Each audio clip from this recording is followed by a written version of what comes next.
Madame, Monsieur, bonsoir et bienvenue dans cette émission en Symbiose. Nous sommes à Paris, place Georges Pompidou. Aujourd'hui, pour cette nouvelle émission, pour ce nouveau numéro, nous parlerons de Milly Théodora Mieré. Elle nous apportera son point de vue, elle, congolaise de la diaspora, ici à Paris en France. Elle nous dira ce qu'elle fait à l'université de Versailles, elle qui est maître de conférence. Elle nous parlera aussi de ses projets sociaux à Brazzaville avec la promotion des TIC, l'insertion des TIC dans les programmes de l'école primaire en République du Congo. Et en deuxième partie, nous parlerons d'un volet culturel avec l'artiste musicien DJ Zidane de formation, il est juriste de formation, DJ Zidane, avec qui nous parlerons donc de la variété africaine. Symbiose, c'est tout en bouillante culture. Vous allez découvrir tout cela tout à l'heure. Voilà, mesdames et messieurs, je voulais annoncer d'entrée de jeu deux invités. Milly Théodora Mieré, maître de conférence à l'université de Versailles ici en France, et un deuxième invité, artiste musicien, juriste de formation, DJ Zidane. Il a plusieurs noms, il y en a qui l'ont appelé Karachika. Nous allons le découvrir tout à l'heure. Vous le savez, l'émission Symbiose, c'est un fourre-tout, c'est un bouillon de culture pour Télé Congo. Nous n'avons pas de rempart, nous n'avons pas de frontières. Et comme je vous l'ai dit une fois de plus, Milly Théodora Mieré, bonjour et bienvenue. C'est la deuxième fois pour l'émission Symbiose. Oui, c'est la deuxième fois et je suis très heureuse d'être là. C'est la première fois que ça s'était très très bien passé. Et puis c'était à Brazzaville. C'était à Brazzaville et ça a été diffusé, je l'ai projeté en France à mes étudiants et à mes collègues qui ont vu l'émission. Et ils ont beaucoup apprécié votre prestation. Ah bon, ça me touche. Alors nous sommes à Paris, toujours à la recherche d'infos exclusives de tous ces Congolais de la diaspora dont vous faites partie. Alors dites-nous, moi je vous ai souvent qualifié de femme touche à tout. Maître de conférence, auteur, vous êtes dans le social, bref, comment peut-on définir ou comment peut-on décrire Milly Théodora Mieré? Qui est-elle? Alors, Milly Théodora Mieré est maître de conférence à l'université de Versailles où elle enseigne et elle fait de la recherche sur les technologies de l'information et de la communication. Et depuis 2 ans, elle travaille sur la formation et la vulgarisation des technologies de l'information et de la communication au Congo, donc mon pays de naissance.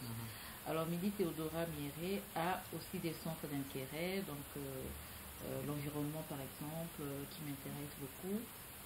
L'humanitaire aussi qui m'intéresse, donc je suis marraine de mon ancienne école, Faboukalo, que je n'ai pas revue depuis septembre parce que je suis restée en France là pour pouvoir terminer mon mémoire d'habilitation à diriger les recherches et que j'espère revoir bientôt. Mais j'ai eu de très très mauvaises nouvelles de cette école, ce qui m'a beaucoup attristé. Donc, je sais pas si nous en parlons. Alors, donc Milly Théodora Mieré est en train de militer. Militer, un jeu de mots bien.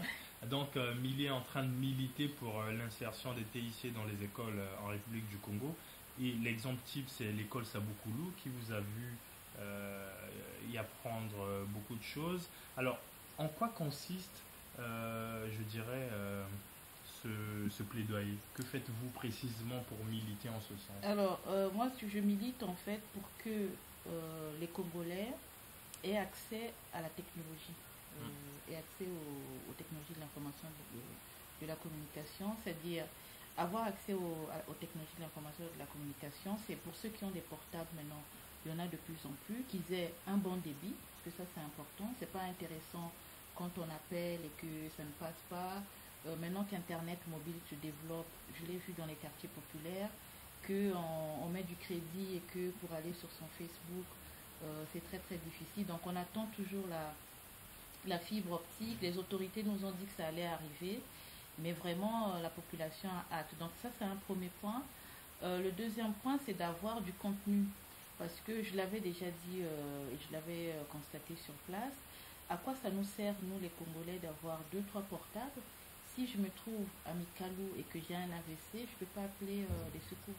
Donc ça, c'est une réelle difficulté. Oui, mais ça, ce sont les faits. Maintenant, vous qui êtes en train de militer en ce sens, sur le terrain, que faites-vous? Est-ce que c'est un plaidoyer? Vous allez voir les autorités compétentes, par exemple le ministre des Postes et Télécommunications, vous allez voir ceux qui gèrent la coordination du projet CAB, fibre optique. Que faites-vous concrètement sur le terrain pour améliorer cela? Alors, le plaidoyer, vous en avez parlé tout à l'heure. En fait, concrètement, c'est justement aller rencontrer nos autorités pour leur faire état de nos préoccupations. Donc, vous avez cité le ministre Mongala, le directeur national des télécommunications, Luc Missili-Banzi, et d'autres acteurs, les opérateurs de téléphonie mobile. Et sur le terrain aussi, on fait de la formation. Moi, j'ai fait de la formation aux étudiants de l'École supérieure de technologie du littoral et aux étudiants du CEFI-CIRAS. Sur le terrain également, on fait de la vulgarisation. Donc j'ai fait de la vulgarisation, je suis allée avec mes étudiants montrer des ordinateurs à des élèves de mon ancienne école. Et c'est là où je me suis rendu compte que mon ancienne école Saboukoulou n'était pas reliée au réseau électrique. Il n'y a pas d'électricité. Alors déjà, s'il n'y a pas d'électricité, il n'y a pas d'informatique parce qu'aucune machine ne sera alimentée. Voilà, donc on a dû déplacer les étudiants. Donc je remercie le directeur du CIRAS, directeur général du CIRAS, qui avait mis à ma disposition un bus. On avait dû déplacer les élèves, on les a emmenés au CEFI-CIRAS pour pouvoir faire cette vulgarisation-là. Mais en fait, quand vous dites vulgarisation, c'est les mettre en contact avec l'outil informatique. Voilà, c'est mettre en contact, c'est montrer aux jeunes qu'est-ce qu'on peut faire. C'est quoi une souris? Pour rire, il y a quelqu'un qui a appelé... c'est quoi? C'est un moniteur. Il appelle écran de télé. Voilà. Donc c'est montrer, mais oui, mais aussi il y a pas mal de choses qu'on peut faire sur l'ordinateur. Il y a une incidence réelle sur les pratiques éducatives, mais il y a beaucoup de gens de plus en plus qui m'interpellent, qui me disent mais oui, mais Théodora, tu es bien gentille d'emmener l'ordinateur, de chercher à emmener l'ordinateur dans les écoles. Il faut voir dans quel état se trouvent nos écoles. Est-ce qu'on n'a pas de priorité? Et j'en suis consciente et j'en suis aussi préoccupée parce qu'en fait, un élève, par exemple, de Saboukoulou, qui arrive et qui n'étudie pas dans de bonnes conditions, il n'y a pas d'électricité dans cette école. J'ai entendu dire qu'il y avait eu des actes de vandalisme dans cette école. Il n'y a pas de bibliothèque dans cette école.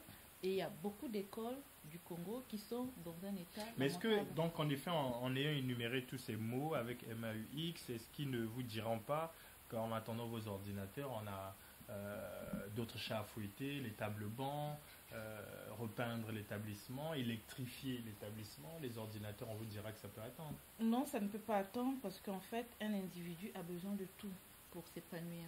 Alors, on peut pas... Et puis, le Congo, comme j'ai eu l'occasion de répondre, le Congo, ce n'est pas un village global où tout le monde est à un même niveau. Il y a des écoles qui sont beaucoup plus avancées que d'autres. Donc, est-ce qu'on doit laisser ces écoles-là dans l'état dans lequel... est-ce qu'on doit empêcher ces enfants-là de pouvoir apprendre autrement et mieux? Parce qu'il y en a d'autres, des élèves de Saboukoulou, par exemple, qui étudient dans des conditions lamentables.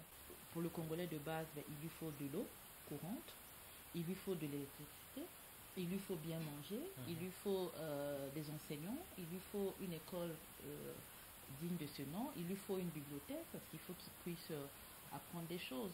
Et dans les écoles du Congo aujourd'hui, il n'y a pas de bibliothèque. Alors comment on fait?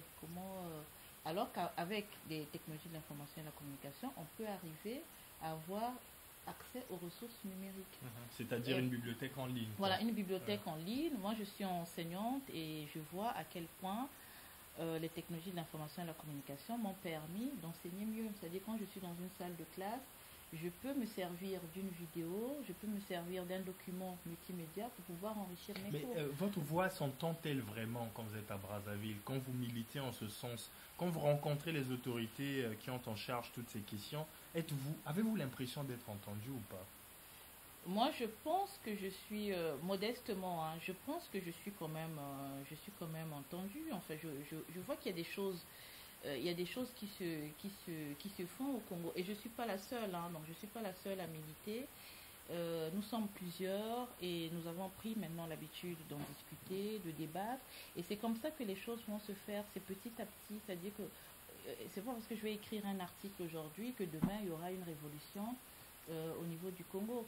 Et il y a des choses qui ne dépendent pas des technologies de l'information et de la communication. Et tant mieux si ces technologies de l'information et de la communication mettent en lumière les difficultés que nous avons. Moi, si je n'avais pas été dans mon ancienne école pour pouvoir montrer des vidéos à des élèves, je ne me serais pas rendu compte que mon ancienne école était dans cet état-là et que n'était pas reliée au réseau électrique. Ce sont des choses, on ne s'en rend pas compte. Et finalement, j'arrive, je me dis, tiens, je vais faire une petite démonstration, je vais passer un petit moment avec mes filleuls, on va regarder une vidéo, on va faire quelque chose. Et là, je me rends compte qu'il n'y a pas d'électricité. Donc, je suis très embêtée. Et là, ben, tant mieux en fait. Parce que ce n'est pas la technologie qui va résoudre tous les problèmes de la société.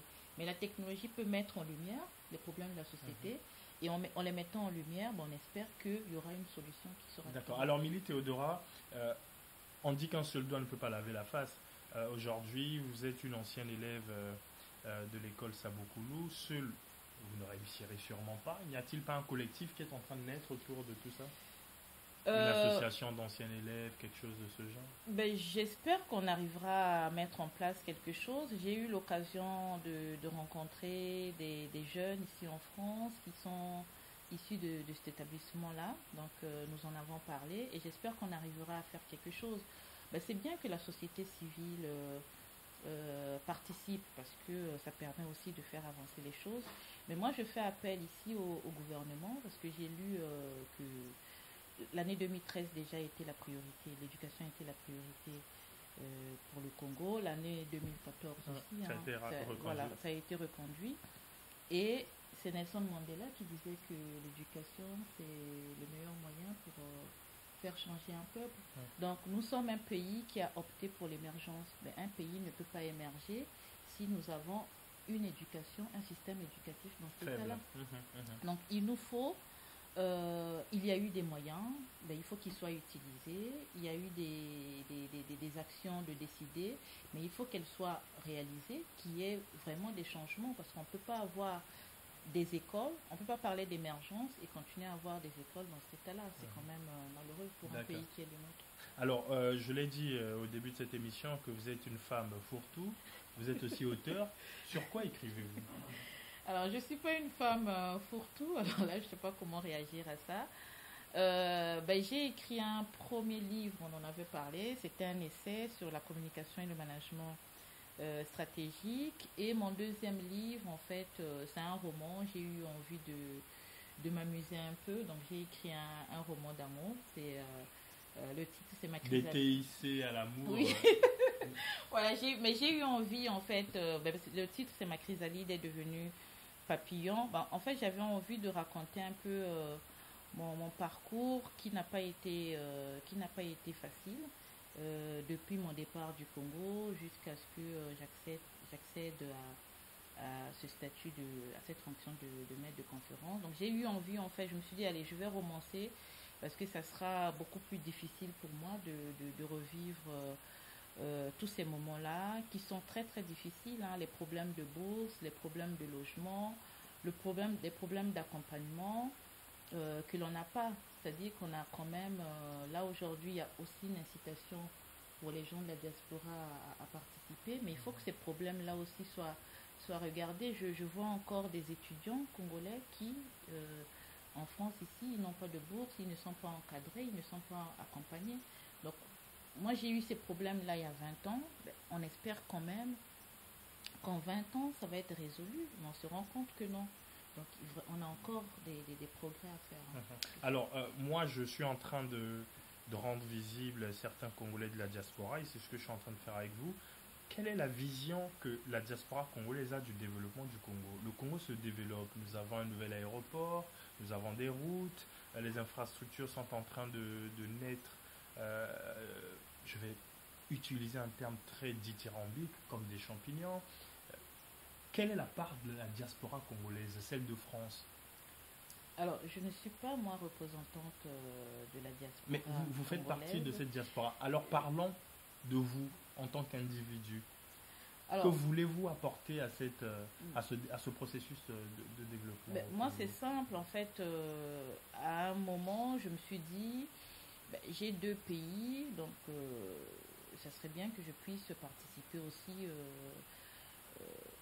Le développement, c'est peut-être un mot trop vaste. Je me suis dit modestement, je vais aller enseigner au Congo. Donc j'ai trouvé ça très très intéressant et je continue à le faire. Et c'est comme ça que je vois les choses. Mais on a besoin, c'est vrai qu'on a besoin de parce qu'on dit, il faut dire les choses crûment, on dénonce une certaine léthargie de la diaspora congolaise de France. je ne Et pense critique pas. peut-être plus sans proposer quelque chose. Bon, je ne peux pas généraliser parce qu'il faut prendre. J'ai écrit un article là-dessus, investir et s'investir, être congolais de l'extérieur. Je pense qu'on ne peut pas généraliser aujourd'hui de dire que les Congolais de la diaspora ne font que critiquer. Il faut quand même se rendre compte que le Congolais, quand il vit à l'étranger, il est obligé d'aider sa famille qui est sur place. Donc ça serait quand même malhonnête de dire qu'il ne fait que critiquer. Nos parents qui sont là-bas, ils vivent grâce à l'apport. Oui, non, mais à vous notre savez, apport. vous savez, quand vous parlez de parents, on se dit que c'est un carcan familial. Mais on se dit, au-delà du fait de faire des transferts Western Union pour payer les frais scolaires d'une petite sœur ou d'un frère qui est resté au pays, est-ce qu'au niveau national, il ne peut pas avoir par exemple une certaine concertation de ces Congolais de la diaspora qui ont une plus-value par rapport à leurs études, qu'on le veut ou non, ils ont parfois plus appris que ceux qui sont restés. Est-ce que dans ce contexte national, est-ce que cette diaspora ne peut pas proposer certaines choses? Mais en fait, il faut aussi dire les choses telles qu'elles se présentent. C'est-à-dire que un Congolais, par exemple, de la diaspora, qui a une mère ou des frères et sœurs qui ont des difficultés, ben, il va d'abord aider. C'est parce qu'en fait, l'État nous a déchargés de certaines tâches. Si les neveux, nièces avaient une bourse, si les parents avaient une retraite digne de ce nom, on pourrait, nous, après, réfléchir à des sujets qui touchent au développement. Parce que vous avez maintenant moins de charges. Voilà, ce sont ces charges-là qui nous occupent au quotidien, parce qu'il faut payer et à chaque fois on est sollicité. Il y a des individus, il faut le dire, qui ont du mal après à prendre du recul pour réfléchir. Oui, on essaie de le faire. Bon, par exemple, pour citer encore l'exemple des technologies de l'information, c'est un des domaines où la contribution de la diaspora a été importante et a été très visible et a été intéressante. Et on espère justement que les autres secteurs de l'économie pourront prendre comme modèle ou alors pourront faire quelque chose de beaucoup plus visible. C'est-à-dire, on a encore besoin de médecins, on a besoin des enseignants aussi, mais que ça se fasse en fait en concertation, surtout en concertation avec les gens qui sont sur place. Parce que ceux qui sont sur place, qui travaillent dur, il ne faudrait pas qu'ils aient l'impression que nous, les gens de la diaspora, on est trop mis en valeur. Il s'agit du Congo, nous sommes tous Congolais. Donc celui qui peut apporter le peu qu'il peut, comme disait mon pauvre père, celui qui peut apporter ce qu'il peut dans son domaine de compétences, ben, qu'il apporte pour que le Congo aille de l'avant. Et je pense qu'on pourrait s'en sortir si on se met d'accord et on réfléchit sur on adopte en fait une démarche collective. Donc c'est la conciliation entre vie familiale et vie professionnelle. Alors vous allez encore dire que je suis fourre-tout, mais moi le sujet qui me préoccupe. Non mais aussi, sérieux, vous êtes au point. Vous faites un peu tout. Non, je ne fais pas un peu de tout. J'ai des sujets comme ça qui m'intéressent, qui m'ont toujours intéressé. Par exemple, le statut de la mère fille au Congo. Bon, c'est une difficulté qu'on a. On a beaucoup de jeunes filles qui sont mères, mais qui n'ont pas d'accompagnement, qui n'ont pas de protection. On a des femmes au Congo qui sont séparées de leurs conjoints. Donc là, c'est pareil. Elles ne sont pas accompagnées. Donc il y en a beaucoup qui repartent après vivre chez leur maman. Elles sont après obligées de vivoter. Donc, on a un ministère de la condition féminine au Congo. Donc, je pense que ce sont des questions sur lesquelles il faudra travailler pour faire avancer un peu la condition de la femme et aussi de l'homme, parce que les hommes ont aussi d'autres aussi des difficultés. Faire avancer l'humanité, parce que si la femme vit mieux, mais l'homme vit mieux, les enfants vivent mieux. Nous sommes, tous les humains sont liés. D'accord. Alors, Milly Théodora Miré, je rappelle que vous êtes maître de conférence à l'Université de Versailles, ici en France. Oui. C'était réellement un point de vue, savoir quelle est votre pensée pour cette année 2014. Peut-être un mot de fin. Alors, un mot de fin, pour vous remercier de me recevoir de nouveau, pour remercier tous ceux qui s'intéressent à mes travaux, qui sont de plus en plus nombreux. Et vous avez dit est-ce qu'il y a un impact? Moi, la satisfaction, c'est celle-là, c'est de voir des jeunes aujourd'hui qui m'écrivent, qui s'intéressent à ce que je fais. Et ça, c'est intéressant de pouvoir en discuter avec eux. Je pense que c'est un pas que nous sommes en train de faire dans la discussion. Et justement, aujourd'hui, ce sont les technologies de l'information et de la communication qui nous le permettent. Amélie Théodora Miré, merci encore de nous avoir apporté ce point de vue. La ville d'Oran, aussi surnommée la Radieuse, est la deuxième plus grande ville d'Algérie et s'étend sur 64 km². Cette ville a en effet abrité la conférence de haut niveau sur l'économie verte, patronnée par le Premier ministre algérien Abdelmalek Sellal. La cérémonie d'ouverture a été ponctuée de plusieurs allocutions, entre autres celle de l'ancien gouverneur de la Californie et président de R20, l'ONG initiatrice de la conférence, Arnold Schwarzenegger, puis celle de Nicolas Hulot, représentant du président de la République française. Les Assises d'Oran sont une plateforme qui alimentera les débats lors de la conférence des chefs d'État en septembre prochain à New York et à la conférence mondiale sur le climat prévue fin 2015 à Paris. L'idée de cette conférence a été appuyée par le Premier ministre algérien pour unifier les positions des pays d'Afrique sur les grands enjeux environnementaux à l'échelle mondiale. La ville d'Oran, elle, héberge le programme pilote d'économie verte axé sur un développement économique zéro déchet et créateur d'emplois verts. Le ministre congolais qui y a pris part a évoqué les stratégies mises en place par la République du Congo. La voix que le Congo a fait entendre était un peu la politique au niveau de notre pays sur l'économie verte. Parce que nous avons entrepris de mettre certaines stratégies au niveau du pays qui vont vers le développement durable. Et nous avons essayé d'expliquer à nos frères de l'Afrique comment nous entendons aborder et appliquer cette politique chez nos pays. Les résolutions que nous avons prises de façon commune avec tous les autres pays, il faut le dire, c'est qu'essentiellement, il faut que nous nous mettions ensemble pour faire que les stratégies de développement au niveau du continent africain aillent dans le sens de la durabilité. Nous avons de gros phénomènes de changement climatique, il faut aborder toutes les questions de façon à pallier ces phénomènes nombreux, la pauvreté, les changements climatiques et tous les problèmes qui minent l'environnement dans nos pays. La pollution atmosphérique, la transition vers l'économie verte et les stratégies et l'innovation dans le domaine environnemental ont été la base des travaux conduits par la ministre algérienne de l'Environnement. Des énergies renouvelables aux problèmes de pollution, tout ou presque tout a été passé au crible.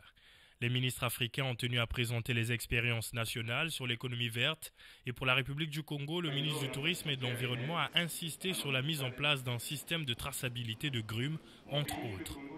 Mon pays, le Congo, dispose d'un capital naturel incommensurable, avec une diversité biologique abondante, des réserves forestières et des ressources énergétiques importantes. Sous l'impulsion du président de la République, Denis Sassou Nguesso, porte-parole de l'Afrique à la conférence de Rio +20, des mesures ont été prises en matière d'économie verte, notamment dans la certification des grandes concessions forestières sur une étendue de 2,5 millions d'hectares, par la mise en place d'un système de traçabilité de bois dans le cadre des accords de partenariat volontaire signés avec l'Union européenne, par la création d'un réseau, entre autres, national et transfrontalier d'aires protégées, totalisant 11,2% du territoire national. Il y a en ce moment dans notre pays, et ceci sur une période de 10 ans, un lancement du programme national d'afforestation et de reboisement d'1 million d'hectares de plantations. Cette conférence, dont les travaux ont été clos par la lecture de la déclaration dite d'Oran, a été l'occasion pour le chef de la délégation congolaise d'élargir le champ d'action en prenant part à des tables rondes, dont la plus importante avec l'ONG R20 et avec Nicolas Hulot, représentant du président français.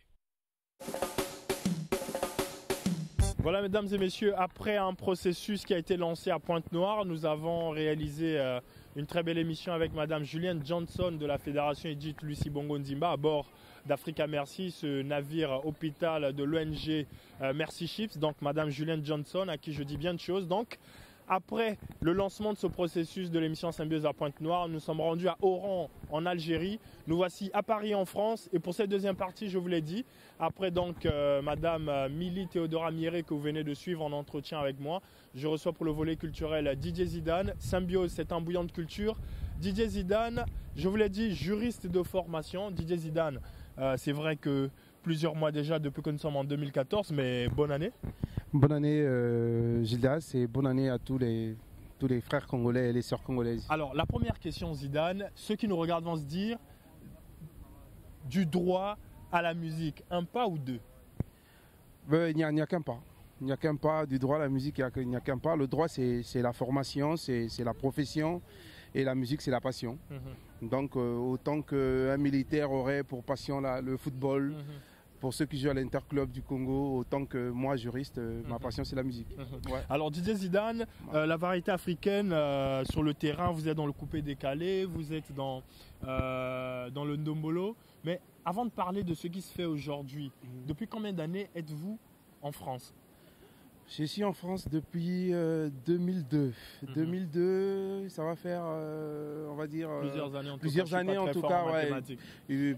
Un peu plus qu'une décennie que je vis en France, ouais, ça fait longtemps quand même. Ouais. Alors, quelle est l'histoire de Didier Zidane dans le monde de la musique? Par où avez-vous commencé?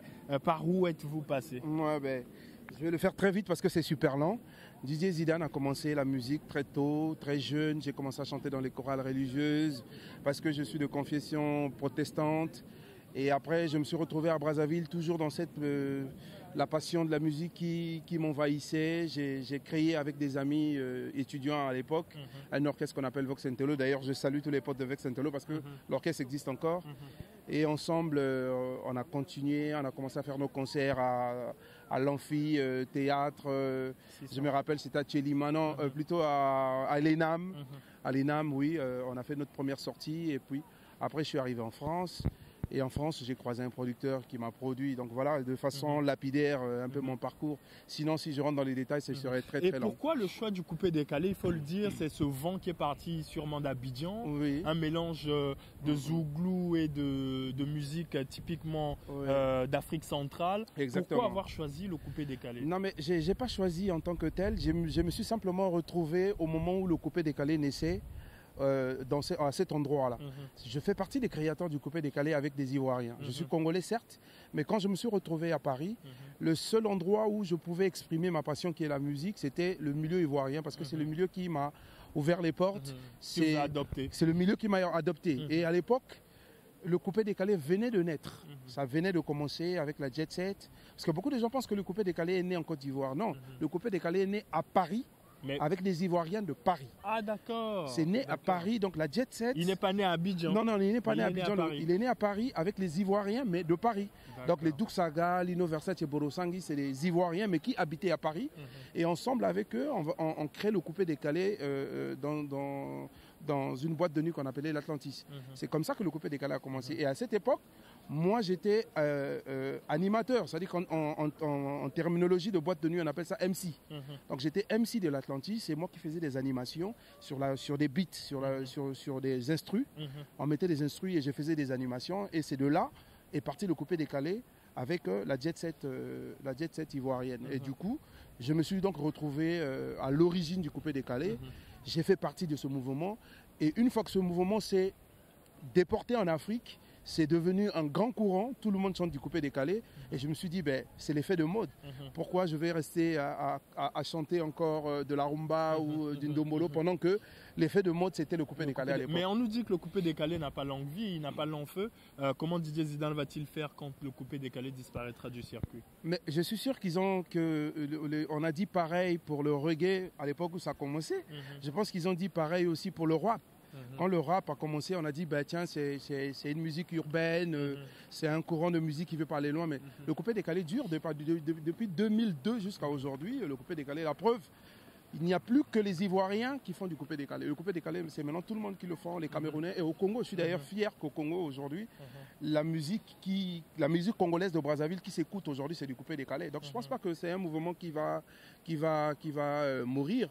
Je pense plutôt pour sortir de la monotonie du coupé-décalé, c'est-à-dire les ambiances, que des animations, je pense que pour pérenniser ce mouvement, il faut qu'on en arrive à faire des textes maintenant. Faire de l'ambiance, mais sur des textes. Ne pas chanter n'importe quoi. Voilà, exactement. Ne pas chanter n'importe quoi et n'importe comment, ramener des textes. Diffuser un message. Exactement. Et moi, je me suis toujours inscrit dans cette lignée depuis le début de ma carrière professionnelle, ma carrière musicale professionnelle. J'essaie de faire des chansons qui sont basées sur des textes dans lesquels je véhicule des messages. Parce qu'il est bien beau de faire une chanson qui fait danser dans les bars, mais s'il faut continuer à chanter du n'importe quoi, tout et n'importe quoi, il faut chanter comme j'écoute les chansons des veillées et consorts, ça sert à rien. Il faut chanter une chanson où il y a un message. Guantanamo, par exemple, la chanson qui m'a révélé, c'est un peu comme ma carte nationale d'identité musicale. On peut avoir un a cappella comme ça, d'un refrain de Guantanamo. Ouais, pour tous ceux qui se rappellent, Guantanamo, ça faisait quoi? Ça fait longtemps. Oh toi mon frère, oh toi qui connais ma ou Guantanamo, même si t'as rien fait, tu peux te retrouver à Guantanamo. Toi qui aussi là, il faut faire attention. Guantanamo, toi qui travailles, tu peux te retrouver à croiser les mains par devant, croiser les mains par derrière à Guantanamo. Voilà, il y a un message dans cette chanson. Donc je pense qu'il faut que nous, les artistes coupés-décalés, on a l'avantage de faire du coupé-décalé, une musique où on peut chanter en français, une musique où on peut faire passer un message en français. Donc il faut que nous mettions du texte, des textes, faisant passer des messages pour pérenniser le mouvement coupé-décalé. Sinon, justement, on continue à chanter tout et n'importe quoi. Ce que j'entends aujourd'hui, même si ça marche, ça ne va pas durer. Bien sûr. Ouais. Alors Didier Zidane, il faut le dire, si vous passez aujourd'hui dans cette émission Symbiose, c'est parce que vous faites le buzz à Paris. Symbiose, ce sont les membres du gouvernement, ce sont les députés, ceux qui font le développement de la République du Congo. Nous recevons rarement des artistes musiciens, mais nous vous recevons parce qu'il y a quelque chose à dire sur vous. Mais on ne vous voit pas au FESPAM, on ne vous voit pas dans les grands événements de Brazzaville. Qu'est-ce qui se passe? Est-ce que c'est parce que votre carnet d'adresses n'est pas si riche, ou c'est parce que les mécènes congolais n'ont pas encore confiance en vous? La question elle est pertinente. Je te remercie de l'avoir posée. Seulement, depuis un certain moment, je commence à croire que celui qui a dit que nul n'était prophète chez soi avait peut-être raison. Parce que Didier Zidane, congolais, de Brazza, d'origine, de nationalité, de père et de mère, excelle ici en Europe, se trouve invité dans tous les grands festivals de musique à travers le monde, mais pas au FESPAM, festival qui se déroule chez moi, chez lui. Et je me pose la question pourquoi. Je ne sais pas pourquoi. Je ne peux pas donner une réponse parce que ce n'est pas moi qui suis à la direction pour la sélection et consorts. Donc je profite simplement de lancer un appel. Si vraiment il faut, à travers ce festival, honorer les enfants du pays qui portent le drapeau congolais à travers le monde, parce que c'est ce que je fais, trêve d'orgueil ici en France, tu as dû le remarquer, je laisse par toi-même qu'il n'y a pas un artiste congolais, je parle d'artiste congolais, qui tourne autant que moi, qui fait le buzz autant que moi, qui est invité un peu partout autant que moi. Donc s'il faut qu'on honore l'enfant du pays qui porte son drapeau congolais à travers le monde entier, il faut le faire, quoi. Maintenant, ça dépend, ça ne se demande pas, ça ne s'exige pas non plus. Mais je pense que j'ai plus à faire de preuves, quoi. Les preuves, je les ai faites. Je fais mon buzz, je tourne super bien. Je suis à mon 4e album solo, sans compter les différents featuring qui font danser à la fois au Congo et ici. Et Inch'Allah, comme on dit, j'espère que le prochain FESPAM, Didier Zidane sera de la partie. D'accord. Alors c'est vrai que quand nous sommes dans ce métier, nous paraissons parfois très sérieux, mais nous sommes aussi mélomanes de bonne musique. J'ai à l'esprit ce refrain avec la jet set, en train de tourner dans des décapotables. Est-ce qu'on peut avoir... Moulanga, Ike, Ike. Moulanga, Ike, Ike. Ale Moulanga, Ikele, Ike. Amunanga bana la jet set baye mambe. Amulanga DJ Zidane aye lelo. Est-ce que tu m'entends? Jidas Maëla, tu m'écoutes? Ça c'est la griffe de Didier Zidane. Ça c'est la griffe de Didier Zidane. Ça c'est la signature de Didier Zidane. Premier album coupé-décalé à succès planétaire. Parce qu'avant ça, l'album coupé-décalé, c'était celui de Doug Saga, avant, dans lequel d'ailleurs j'ai collaboré aussi. Il y a une danse qui était créée là, décalé coupé. Celui qui l'a créé s'appelle Sagacité. Mais c'est plutôt la jet set avec la chanson Moulanga qui a exporté le coupé-décalé à travers le monde. Et la participation de Didier Zidane a été telle que la chanson... a été un carton, quoi. Donc ça c'est la griffe de Didier Zidane, Moulanga. Voilà. Alors Didier Zidane, le seul cadeau que je peux vous faire, c'est de de faire la promotion de vos œuvres, Ouais. c'est de parler de vous dans cette émission, que les Congolais découvrent ces Congolais de la diaspora, ces frères et sœurs de la diaspora qui travaillent pour notre tricolore vert, jaune et rouge. Il n'y a pas que les hommes d'affaires, il n'y a pas que les économistes, il y a aussi les artistes, mais il faut quand même le dire aussi, Didier Zidane, c'est ce juriste de formation là qui est dans la variété africaine. Alors peut-être un mot de fin, Didier Zidane, un ultime appel, un appel aux mécènes, aux fans. Ouais. Non, mais déjà, je remercie infiniment tous les mécènes congolais qui font de la culture, qui soutiennent la culture congolaise à travers les artistes chanteurs, les artistes peintres et tous les artistes écrivains. Je pense qu'il faut continuer parce que on n'a pas assez de moyens. On dit toujours aide-toi, les ciels t'aidera. Donc si le gouvernement n'arrive pas, c'est pas grave. Il faut que nous, qu'on fasse quelque chose. Et vous, les mécènes, si vous êtes là, soutenez-nous, c'est super important. Voilà, je suis Didier Zidane. On m'appelle le Dalai Lama, le vavavoum de la ville, toute la ville en parle. Je suis victime de mon charme sans faire exprès. L'émission est sérieuse, symbiose. Je ne vais pas rentrer dans mes boucans. Mais je suis fier d'être congolais et fier de porter les couleurs congolaises partout où je vais à travers mes chansons. Je chante du coupé décalé qui est dansé partout. Pourtant, dans mes coupés décalés, je fais ce mix entre le français, le lingala et quelquefois certaines langues vernaculaires du Congo. Donc, c'est une façon pour moi de porter haut la culture congolaise, la richesse congolaise dans ces langues, différentes langues maternelles. Et je pense que ce serait important que Didier Zidane vienne dans son pays faire un spectacle. Donc, la personne qui est prête un jour, Didier Zidane est disposé. Contactez-moi via Facebook, Twitter, Instagram, mes mails, @Didier Zidane. Vous allez tomber sur mes managers et je serai ravi d'être au Congo. Voilà, Douala et Yaoundé, c'est à la porte de Brazzaville. C'est à la porte de Pointe-Noire. Bien sûr. Donc c'est tout ça.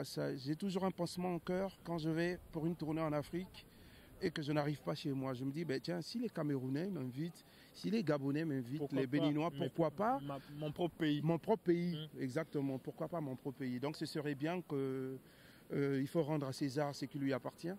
Donc ce serait bien que Didier Zidane soit invité dans son pays.